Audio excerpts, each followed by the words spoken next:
Hey, everybody, welcome back. It's time for the NautZone. That's right. It's Wednesday, 4 p.m. Eastern, 1 p.m. Pacific. We are back here talking NFL football from Sportsnaut.com. I am Scott Gulbransen. He is Ryan Dyrud from the Los Angeles Football Network. And we're going to get right into it. We appreciate you guys being with us. Do us a favor. Make sure you subscribe to the YouTube channel here. If you're watching us, we appreciate you being here.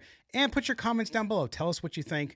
We certainly love to interact with you guys, and we'll do that. So do that. Hit the notifications bell. That way, every time we have a new video, you're the first one to know. All right, we're going to dive into the NFL and just so many storylines from over the holidays. A belated Merry Christmas to folks. Happy holidays to everybody. A first crack at a Happy New Year coming up this week. But Ryan, boy, we had a full slate of action over the weekend going into Christmas Day. And of course, on Christmas Day, a couple huge games, and I think upsets clearly. Although the Ravens over the 49ers, yes, technically an upset because of the line, but the Ravens, I thought would give them a good game. We talked about it last week here on the show. They go in and really stymie the San Francisco 49ers. To me now, Lamar Jackson is the MVP front runner, and the Ravens right now, the best team in the NFL, as our Sportsnaut Power Rankings claim them to be as well. Talk about your impressions after watching that game on Christmas night. Yeah, what a game. I mean, going there in San Francisco on the road and able to just completely dominate, the Niners. This is a team that for years have really won the trenches, and I think that's where they've made their bread in terms of, being a good football team. They haven't had that top tier quarterback since Shanahan's been there. They've had a really good, strong running game, and obviously getting Christian McCaffrey helps with that. They've had a pretty solid secondary, but I think the trenches is where they've won on offense and defense, and Baltimore just took it to them on Christmas night. In terms of rushing the passer, Brock Purdy was never comfortable back there, which is kind of the MO of his style of play, not just him, but a lot of quarterbacks around the league. You think of Brock Purdy, you think of Jared Goff, you think of a lot of these others pocket passers that if you can get pressure, they're not the same QB, which, is common sense, but a lot of teams are not able to do that. And the Ravens were able to. So Scott, it was impressive. They came out and we talked about it. Like this was I think we both said if the Ravens lost but kept it close, we believe they were the best team in the AFC. But the fact that they just straight up dominated, clearly they are the team to beat in the AFC and they deserve their flowers moving forward. No doubt about it. And listen, I thought, look, Brock Purdy had a bad game. I mean, clearly, 4 picks, you get it. I still think good quarterback, but I do think you look at some of the troubling numbers, as good as the 49ers are and can be, when they get behind, they don't come back. That's the staggering under Kyle Shanahan, how they are not able, once they're down, especially if they're down double digits, to come back. And that can be very, very big in this playoffs coming up. When you look at the NFC, you see the Eagles kind of falling off. I don't think the Eagles are in any way a real contender anymore. But you look at teams we've talked about here, San Francisco, you look at teams like the Rams who are coming out of nowhere. Even the Seahawks are playing better, even though they're not getting consistent play out of Geno. It's crazy to watch what's happening because the NFL is getting their dream season, Ryan, because and we'll get into the AFC in a second, but on the NFC side, you just don't know what's going to happen. You see Dallas can't win on the road. Now they're going to host the Lions. Lions already won their division. They're pretty much set up. Do they have anything to play for? Are they going to play anybody? I'm not sure. So the Cowboys might just walk to that NFC East title without any problems. And so you look at that and you say to yourself, boy, who is going to step up in the NFC and start to dominate? And there's just nobody. Yeah. No, and I think here's the thing, and I've been probably much more critical on the Niners than most. I think me and you have both. I think we've both been fair. I've probably been more on the critical side, especially when we do LA football coverage. Like definitely are critical of the Niners, and it's a team that I feel. Yeah, it's a team I feel that gets a lot of excuses. I think Kyle Shanahan, in his 7 years coaching, gets more excuses than most coaches. That's not to say he's not a great coach. That's not to say they're not a great team. All that being said, though, you're allowed to have a bad game against another good football team. And Baltimore's a good football team. I think it's safe to say the Niners had just an all-around poor performance, weren't ready to play. They weren't prepared. They weren't prepared to get smacked in the mouth like they did. And they had some deficiencies throughout that game. But I think they're still a good football team and probably the cream of the crop in the NFC. Now, will those deficiencies that we saw rear their ugly head when it comes to the playoffs, which they've done seemingly throughout Kyle Shanahan's coaching career as a head coach with the Niners? So will they be able to get over that? Will they be able to come back? Sean McVay had a stat also down here in LA about second half performances and not being able to come back. And this year they finally bucked that trend. Kyle Shanahan is not. He's 0 when going down 8 points in the fourth quarter. So Yep. will they be able to, when push comes to shove and those games come back? To your point about the whole NFC, this is what I love about, this season is it's anyone's ball game right now. I mean, we'll probably talk about the Rams later, but at 8-7, Yes. they're a team probably no one wants to play. You mentioned the Seahawks. I mean, the Buccaneers, Scott. The Buccaneers are kind of a I team was that going to they're mention showing them. some life right now, and Oh my and all of a gosh. sudden Baker Mayfield is looking like, let Baker bake. So I mean, it's a Yes. very fascinating NFC right now. It is. I mean, you look at it and we talk about the top 4 seeds, San Francisco at 11-4, the Lions, the number 2 seed at 11-4, the Eagles, again, to me, a very weak number 3 seed at 11-4, and then the Cowboys at 10-5. Cowboys can't win on the road. Buccaneers right there at the number 6 or number 4, technically. And you see that and you think to yourself, yeah, what Baker Mayfield has done. Baker Mayfield has better numbers for the Buccaneers this year than Tom Brady had at this point last year when they went in and lost in the playoffs, of course, in Tampa.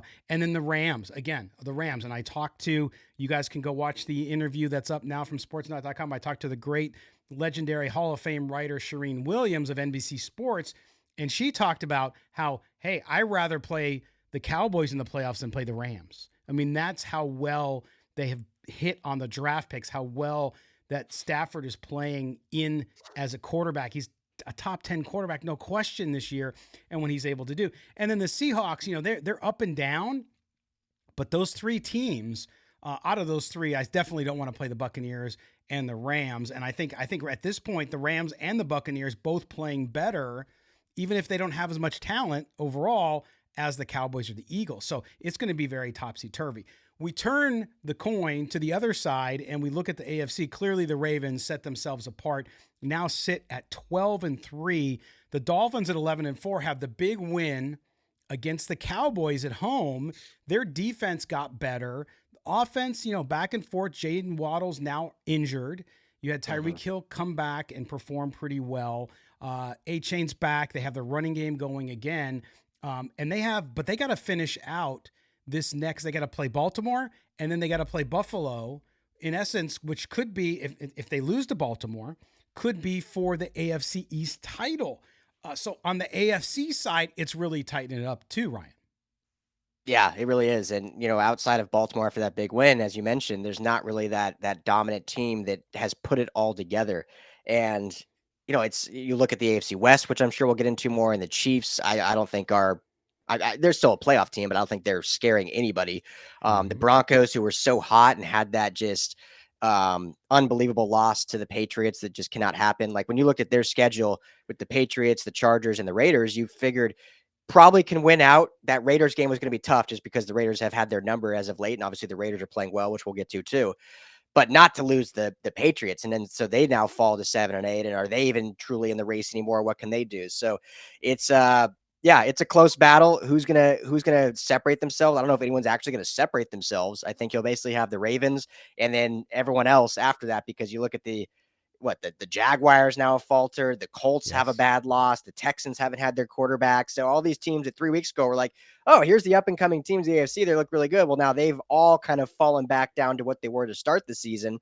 And so who really knows? I mean, is there a team outside of Baltimore that frightens you in the AFC? No, I mean, you look at it, because even the Bills, who I thought were gaining more momentum, we talked about it last week. Yeah. Then they go play the lowly Chargers, who are, just kind of, what do you call it, wading through the water until they get their new coach and GM and all that.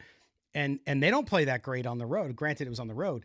But you look at the AFC and legitimately you go 12 teams deep when it comes to the playoffs. Now, of course, right now, the Chiefs, and how many years can we say this about the Chiefs over the last 8? The Chiefs still haven't tied up the division. Technically, both the Broncos and the Raiders, who would have thought, could win the division. If the Chiefs lose out, Raiders win out, then they would win. If the Broncos win out and Chiefs lose out, then the Broncos would win the division. So it's very, very crazy. You talked about the Jaguars. They continue to struggle. They can't get anything going offensively. Trevor Lawrence has not been very good recently. To me, the only team that can be somewhat scary, although when you look at the offense, you're just waiting for it all to come apart, and that is the Browns. Yep. Right? You look at the Browns sitting at 10-5, with Joe Flacco seemingly went to Florida, got the fountain of youth from Ponce de Leon, and suddenly found his groove again. And of course, Amari Cooper, a career day on Sunday. But you look at them and you say, okay, with that defense, if the offense is doing what they have been doing, then that's a team I don't want to play on the AFC side. Well, and as of this morning, Joe Flacco jumped to number 2 in odds for comeback player of the year after only playing like 3 weeks or whatever. But I mean, it's remarkable what he's been able to do, and has more. Well, I think I saw a stat, has more 300-yard games this season than Deshaun Watson, and it's 3-0. Deshaun Watson had 0, and he has 3. I think I don't know if exactly that's accurate, but I think I saw that. So I mean, it's remarkable what he's been doing. But yeah, as you said, like, do we have confidence going into the playoffs that will continue? Now, that being said, it's not like this is some rookie quarterback that's kind of caught fire. This is a vet who has a Super Bowl ring, who's played some elite football throughout his career. Obviously, has had a downturn, and obviously didn't even play till week 11 or whatever it was this year. So, but it is a guy that's been there, done that. It's not kind of this rookie that has found that shine, but doesn't quite have the experience when it comes playoff time. So I feel a little bit more confident, but then again, I don't feel very confident. But the fact they have that defense, if he can just not turn the ball over, if they're able to run the football, I think they are a team that actually probably should be getting a little bit more credit, and probably should be, seen as an AFC team outside of Baltimore in their same division as maybe one of the front runners. But then you see games like where they lose to the Broncos and you just really don't know. I mean, who really knows? But I think at 10-5 and what Kevin Stefanski's doing, I mean, they have to be a team that at least is seen as a true playoff contender.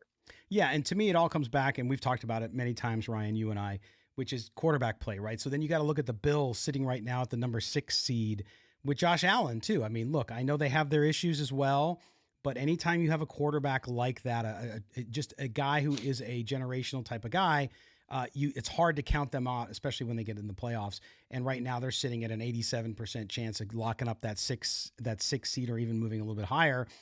So to me, that's the other team there. The bubble teams, the Texans, of course, CJ Stroud out 2 weeks. I think they kind of lost their momentum, which is unfortunate for them. Steelers don't really threaten. Bengals and the Raiders. I'm going to talk about the Raiders only because of how it relates to the Chiefs too. The Raiders, of course, nice run. That defense is doing really, really well. And they close out against the Colts New Year's Eve on Sunday in Indianapolis, and then Denver at home to close out the year. But you look at the Chiefs and what the Raiders did to the Chiefs on defense. So many people are talking about, well, what's wrong with the Chiefs? What happened? Did it? Yes, true. No question. We've been talking about it for weeks on the show. But the Raiders just went in and hit him in the mouth, man. They really took control of the line of scrimmage on both sides of the ball. And even though the Raiders had almost no offense, they had Zamir White rush for 145 yards. The rookie quarterback, Aiden O'Connell, only completed one pass outside in the first quarter. After that, he didn't complete another pass the rest of the game. It's incredible. So it shows you. But when you look at the Chiefs, here's a couple things I want to get on a little soapbox about. Number one is we've heard about the downfall now of Bill Belichick, right? And Bill Belichick, a lot of the popular narrative, Ryan, is, well, without Brady, he's nothing. Mm-hmm. But then you see Patrick Mahomes, and suddenly Patrick Mahomes gets all these excuses about, well, he doesn't have a cast around him. The reality of this is, and I bring that up because coach, player, doesn't matter who. Without a complete cast, you don't win. So do you say, well, Belichick hasn't won without Brady? Well, of course not. He was the best quarterback to ever play the game, whether you like him or not. And so the reality is Belichick needed Brady, yes, but Brady also needed Gronk. He needed Edelman. He needed Belichick. And in Kansas City, not only does Mahomes need Reed and Reed need Mahomes, but Mahomes needs a supporting cast. So I look at that and I just think, I don't know why people are so surprised. I figured the Chiefs would be better, but I went back and read a lot of the previews from August. And a lot of people brought up, this receiving core might leave a little bit to be desired. And then secondly, they lost Eric Bieniemy, and I know he went to Washington and they've been a mess there. But you look at their offense, Ryan, Andy Reid is such a meticulous guy. They always seem to have a plan on offense. This year, it's like they're out there just freelancing. I don't see any conducive offensive game plan. Matt Nagy's there. I don't think he's there for long because it just seems like, oh, let's do this. Let's do this. Let's do that. Do you see what I'm seeing? Yeah, no, absolutely. I mean, it's been, here's the thing with Mahomes, and I talked, I know people hate when you comp, the great ones to college kids because it puts too much pressure, but just the style of play, Caleb Williams' style of play is Yep. similar to that of Mahomes. And so we obviously talk a lot about Caleb Williams at the LA Football Network, and he's kind of had a similar season this year to what Mahomes is going through. Like he loses Jordan Addison last year and loses some key targets and has still had a very good statistical season. Obviously USC struggled and everyone starts saying like, oh, whoa, hold up. Is he as good as we all thought he was? Answer is yes, he is. But what I'm getting to is when you look at Mahomes and whatnot, how often does Mahomes throw players open versus how often does he throw to a wide open player? And that's not any disrespect, and that's not saying he can't do that. But when you look at this Chief offense through the years, he's made some unbelievable throws, no doubt. But a lot of times he is throwing to wide open players. When you look at Tyreek Hill, when you look at, of not this year, but of years past, and when you look at Travis Kelce, and when you look at Juju Smith-Schuster last year and some other guys, the route tree and the combinations they're able to do with these elite players get these guys so open. And pre-snap, Mahomes has been really good at saying, okay, I know this guy's going to be open based on the defense they're giving me. This year, he hasn't had that. And so if you watch Mahomes a lot, it's 2 seconds, 3 seconds, and then scramble and kind of try to just do it all himself and play hero ball and just, hope that the offense is able to kind of come back from that. Yeah. So I think the combination of not having that elite talent at those positions is one thing. And then two, sometimes him not trusting those guys and not throwing them open. And because they're not wide open, and, I remember joking last year, like I've never heard Chris Collinsworth salivate over a wide open throw more than when he calls a Mahomes game. This year, there hasn't been those wide open moments. And so he's just been dumping it off. I think we shared in our Slack earlier yesterday or today about how 235 yards of his passing yards came like at the line of scrimmage or less, basically, just because guys either weren't open or he wasn't throwing them open. So, it's a combination of a lot of things. It's not saying Mahomes all of a sudden is a bad quarterback, but I think it's also saying that like every quarterback, it's a team game. And that's why we love this game so much. And there are absolutely quarterbacks that are in the upper echelon better than their peers, but it's not to the point where they're just so good that it has no matter who they're playing with. And I think we're seeing that this season.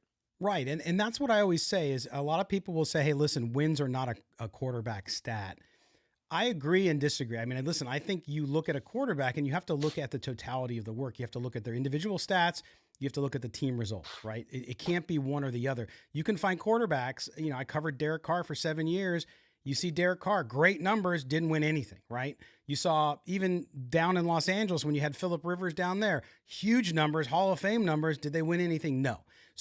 But that doesn't mean they were not a good quarterback. It just means that it's a combination of the two things. And I think you're seeing that with Patrick Mahomes right now, which is still a great quarterback, just doesn't have a cast around him, doesn't have a game plan. And you also need, it doesn't matter how good you are. I don't care if you're the best quarterback ever, if you're Tom Brady, having somebody there to push you, having somebody there in your ear to help you get better overall. And that's what I've said. There's been a couple years where I felt like Patrick Mahomes has a situation where he's who he is. He's got God-given ability, but he doesn't necessarily improve in some years. And I think this is what you're seeing this year is you're not seeing him get better. The great ones, I don't care if it's Michael Jordan, if it's Tiger Woods in golf, they get better because they always understand that there's something to get better at. And so you look at Patrick Mahomes and you're like, okay, there's got to be something better for him to do. And it just doesn't seem like he's got the cast, nor does he have perhaps the offensive acumen with the coaching staff to be able to get him there. So it's fascinating to me. It's crazy to think that AFC West isn't tied up yet because the Chiefs have been doing that for years with the Broncos and the Raiders both having an opportunity. As crazy and as improbable as it may be, if they both win out and the Chiefs lose out, one of those teams could end up being the AFC West champion. Just crazy. Yeah. But you look at the other side of what's happening in this playoff race, and those are the teams we talked about. Cleveland on the AFC side, we talked about the NFC and the Rams again. And it's sort of like for folks, I always use sort of the college basketball example. Like you go into the college basketball tournament, and the same thing. Look, the NFL playoffs is a tournament. The last thing I want to do is play a team that is lights out playing at their best in the entire season. It doesn't matter what their record is. If you're a small school out of the Midwest, out of the MAC conference, and you're on a 10-game winning streak or a 5-game winning streak and you're killing people, and I got to face you in the first round, I don't want to do that. To me, that's who the Rams are. We talked about the Rams earlier, but not only that, the Rams, I think, could go deeper in the playoffs. I'm not thinking they could just win one game. Now, can they get past San Francisco? I don't know. But the way they play Baltimore, you look at some of a team like the Rams and you start to see confidence build. You start to see young talent. You start to see experienced coaching. You start to see experienced players like Aaron Donald, guys who've been there and have won it. And boy, that's a crazy mix. And if I'm the Cowboys, I'm the Eagles, I'm the 49ers, I don't want to play those guys. Yeah, absolutely. And we've talked a lot, Scott, about, strength of schedule. And the Rams have played a really strong schedule. When you talk about other teams, now they have basically 2 bad losses of their 7 losses. One was to the Packers, 20-3, without Matthew Stafford, and Brett Rippon played horrible in that game as their backup, which we talked a lot a couple weeks ago about backup quarterbacks and how important they are. And the other one was to the Cowboys in Dallas, and the Cowboys have just steamrolled teams at home, and they did that to the Rams. So that was a bad loss, but it was a good Cowboys team at home. Outside of that, they have an overtime loss to the Ravens. They lost by 1 possession to the Eagles. They lost by basically a terrible ref call against the Steelers. They've lost the Niners by 1 possession. You look at their wins. They beat the Seahawks twice. They beat the Browns by 10 plus points. So, I mean, this is a battle-tested team that we've talked about on our show. In the years of McVay past, they've always kind of fit the bill of what Los Angeles is. Glitzy, glamorous, kind of sexy. And they've now transitioned to a more grunge, gritty, do it in the trenches team, which is shocking when you look at the roster. But when you look at how they drafted with Steve Avila in the trenches, bringing over Kevin Dotson from Pittsburgh, their offensive line has played fantastic. When you look at the defensive line, obviously we know Aaron Donald, but Kobe Turner, who I think, outside of Puka Nacua, who's also on their team, and CJ Stroud, Kobe Turner could be up for defense or rookie of the year and could be defensive rookie of the year, seemingly still, with those other 2 guys being on the offensive side of the ball. So they've changed their identity a bit. They run more gap now instead of zone, which they used to do. Kyron Williams has been a godsend. He's been playing at a level almost as good as what we saw the great Todd Gurley do in years past.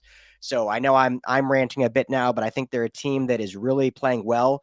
They're battle tested. Yes, they're 8-7, and you are what your record is. But like I said, of those 7 losses, they've played a really, really good schedule. And I think they're a team too. Last thing I'll say, when you play here in LA, whether you're the Rams or the Chargers, you never, and the Raiders kind of see this in Vegas a bit too, you never truly have like a home field advantage. And I think when you get to the playoff, that almost benefits you because you're used to all year having to play in that environment where you never really have a home field. Yeah. So going into it as a 6 or 7 seed, it really doesn't mean as much as a team like the Chiefs or a team like some of these the Eagles or the Cowboys for sure, who are so dependent on having that home field advantage. Whereas the Rams are so used to it where they can go anywhere and play because it's kind of the same whether they're home or away. So they're definitely a team I think that teams don't want to see here in 3 weeks when the playoffs start. Yeah, it's crazy. And this is exactly what the NFL wanted and built, which is parity, right? Now, you have a couple teams that rise above, you get it and all that. But at the end of the day, you have attrition, you have all these types of, I mean, look at the Eagles. The Eagles were 10-1. Remember when people were talking? Now, they had a couple close wins over teams, and of course they lost to the Jets early in the season too. But you look at where the Eagles were. The Eagles now, I don't have any confidence the Eagles will even win a playoff game. I think they're one and done. I really do. So it goes to show you the length of the season, the way rosters are built today, and the way the scheduling goes. You just never know. And so a team like the Rams, like the Seahawks, like on the AFC side, the Bills, who were counted out and get their offensive coordinator fired, all these types of situations happen. And in reality, things are the difference between a team winning the Super Bowl and a team missing the playoffs, even if their records are what they are, it can be so minute and small. And a difference towards one or two games towards the end of the season can just change everything throughout the entire landscape. And that's what blows my mind with this situation. The other thing is, and we haven't seen the ratings yet, Ryan, but the NFL purposefully went after Christmas, right? The NFL, it used to be NBA was on Christmas, right? That's what you watched on Christmas because that was the main sport that played. Mhm. Now the NFL went after Christmas, and we'll see if the ratings. I have a feeling with a triple header, they probably outdrew the NBA. Yeah. Although Christmas next year, I think is on a Tuesday, so the NFL can't play on a Tuesday, so it'll be interesting. But overall, again, The that NBA with celebrates. yeah, exactly. Black Friday, Thanksgiving. The NFL as a marketing machine has nailed Christmas the past few years and Christmas Eve. And we saw it again. It's becoming a holiday tradition now.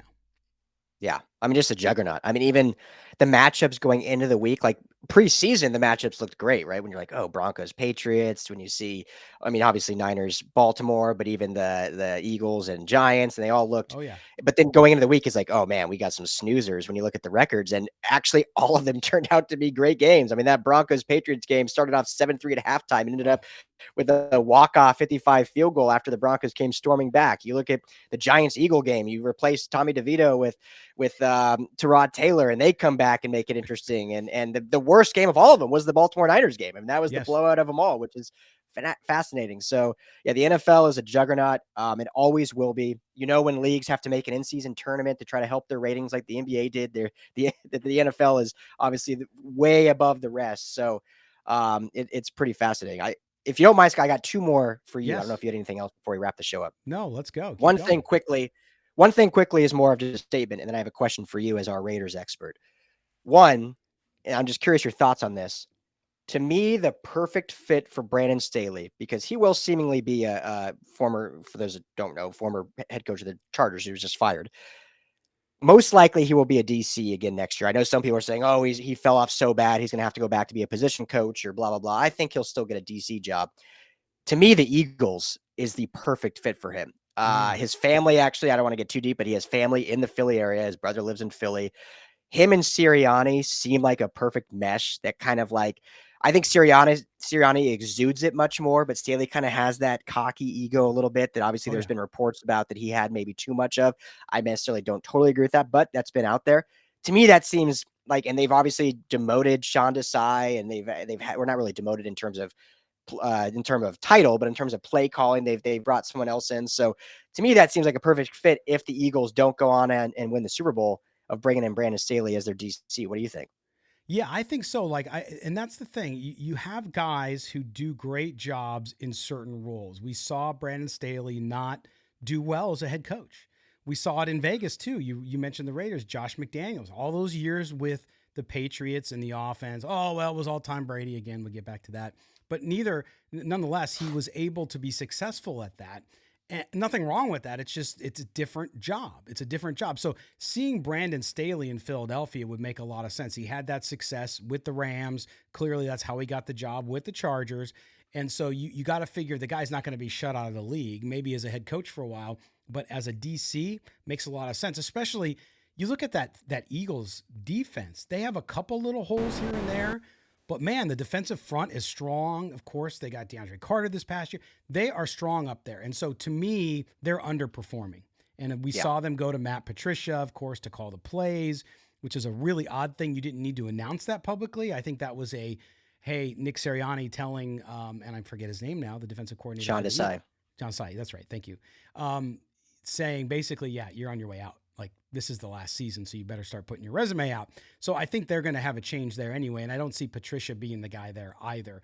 So good call on that one, absolutely. Yeah, I just think obviously a lot of people are already linking the Rams because I think Raheem Morris, current DC, will be a head coach, deservedly so. What he's done is remarkable, and he's beloved around the league. Players love him, high in circles. So I think he'll be gone. And obviously, so people are like, oh, Rams maybe bring Brandon Staley back, which might happen because McVay and Staley are very close. Staley was at McVay's wedding this offseason. So, but I just think the personality fit in Philly, that would be a fun pairing, Staley and Sirianni. So my last question, and we can end with this, as the Raiders expert, regardless of what happens down the stretch in the final 2 games, do you think Antonio Pierce has a real legit shot at being the head coach? Or do you think yet again, the Davis family and Mark Davis is going to want to make a swing at a big name head coach? No, listen, I think, you can check out, for those of you watching, you can check out my story from yesterday on sportsnaut.com about Antonio Pierce. Listen, barring a complete collapse the next 2 games, meaning the Raiders get blown out 2 straight games, I think it's his job. I really do, because, and I was skeptical, and I say skeptical, I shouldn't say skeptical. I was non-committal. On our show, our Raiders show, we talked about, you got to give it the whole time. You see what he does. And up to this point, you like so much about it. I was on another show last week where I talked about it, saying, look, you can't help but root for the guy. But if I'm a team and I'm waiting, and let's say Belichick goes to the LA Chargers or they get Harbaugh, suddenly it's like you got those 3 coaches in your division, all who've won Super Bowls, and then you're going to have Antonio Pierce. But the more I look at it and the more I see what he's done, especially what you saw in Kansas City, is he's done a couple things. He's an incredible motivational leader, which is great. That's only part of the equation. There's a lot of great motivators who don't win games, right? There's a lot of guys who can do that. But what he's done is you've seen development, especially of the Raiders defense. The Raiders now have a top 10. They're at number 8 scoring defense. The Raiders have been terrible on defense for 15 years. Okay. Not just a couple years, 15 years. So he's brought that along. He is the linebackers position coach too. Remember, that's where he came from. But the defensive front, Malcolm Kuntz, had 2 sacks over 2 seasons coming into his 3rd year. He's got 7 this season, including 5 in the past 3 weeks since Antonio Pierce took over. So you look at that and you say, you know what? They're developing. Now, they got problems on offense, which really relates to quarterback. Aiden O'Connell, good young quarterback, but he's going to be a backup. He doesn't have the functional mobility you need in today's NFL. So he can win games in spots, and that's fine. Keep him on the roster for 10 years, great. But you need to go get a quarterback, and you need an offensive mind. Bo Hardegree stepped in as an interim, not the guy. So I think Antonio Pierce has the job, and I think they got to go through the process, obviously, because of the Rooney Rule, even though he's a minority. And I think that what they need to do, if Champ Kelly gets the GM job, which I believe will happen too, if he gets that job, he needs to step in and say, okay, Antonio, we need to go find you the best offensive mind they get. Because not only do they need to do offense better, they also need to develop a young quarterback who they have to draft. So to me, that's what's going to be so important. But he has brought back that swagger to the Raiders, and you saw it in Kansas City. And he said before the game, we're going to punch him in the mouth. We're not trick plays. That's what we're going to do. So he lives and breathes it. He's from, as you know, he's an LA guy. He's from Compton. He coached high school football there. He coached at Arizona State with Herm Edwards. So I think he's the right guy for the right moment. Is there risk? Absolutely, there's risk. Not going with a bigger name, with head coaching or even defensive coordinator experience. But I think for the Raiders at this point, if you're going to take the risk, you did it the other way last time. So I think he'll do it, and I think Mark Davis is going to do that. Yeah. I mean, it's how rare is it that in a 3-year period you had 2 interim coaches that are deserving of the job? And I personally, you could disagree, which is totally fine, but I personally think they missed the boat by not promoting Rich Scangarella and giving him the full-time job. I think what he meant to that locker room. And then obviously we know what happened with McDaniels, but I think this is a time that it seems to make all the sense. I have my own opinion about Pierce from back in the day, but for what he's doing right now with the Raiders, I think is pretty incredible. And you look at, correct me if I'm wrong, but Patrick Graham, who's the DC, what they've been able to do. And I think that's why Davis promoted Pierce and not Patrick Graham as the interim coach, because it allows Graham to only focus on the defense so they can see for the future. Like, if this pairing works, we want to keep that together. And if we promote Pierce, let's create the best possible offensive staff possible so he can just be the motivator, the leader, kind of like Deion at the University of Colorado, right? Like, I don't think anyone thinks Deion Sanders is a phenomenal head coach. He's a motivator and a recruiter. You put the other coaches in position to coach their positions and call plays. and let them be the ones and let him just be kind of the face of the franchise and kissing babies and doing the right things, which I think he does so well. So I think it makes total sense that he is a true Raider, I think, through and through. So I think regardless of what happens, even if they lose out, unless it's embarrassing, I think he deserves the job moving forward. Yeah, I think so. And could he be on a shorter term than maybe like if you bring in a big name like a Jim Harbaugh or somebody like that? Yeah, I think so. I think you do it and you see how it goes. You get him an offensive mind to come in there and help with that, and roll with it. And then if it doesn't go good, yeah, you don't want to start over every 2 years. But it's going to be hard for Mark Davis, I think, to go the opposite direction unless the name is just so somebody we're not even considering right now wants to coach the Raiders. And it's a no-brainer. I just don't see them going because he's got the fan base excited about it. They really feel as though he understands what it's like to be a Raider, whether you're a fan or a player. And you got to face it; those guys play for him. And what else do you want, right? So work around it. He'll come a lot less. He won't be $18 million a year as a head coach. So we'll see how it goes out. But interesting to watch over the next couple of weeks as the Raiders wind out the season. And we'll see how the AFC West goes. We'll see what that Charger job brings in and who they end up hiring. The Spanos, against my opinion, they say they're going to do anything they can to get the right head coach. We'll see. I think they've said things like that in the past and haven't followed through. But yeah, maybe this time they do. Being in LA and having the market and understanding what's at stake, maybe they actually decide to do that. So we'll see how it all works out. But there you go. There it is. Thank you. All right. Okay, so that's going to do it for this edition of the NautZone. We certainly appreciate it.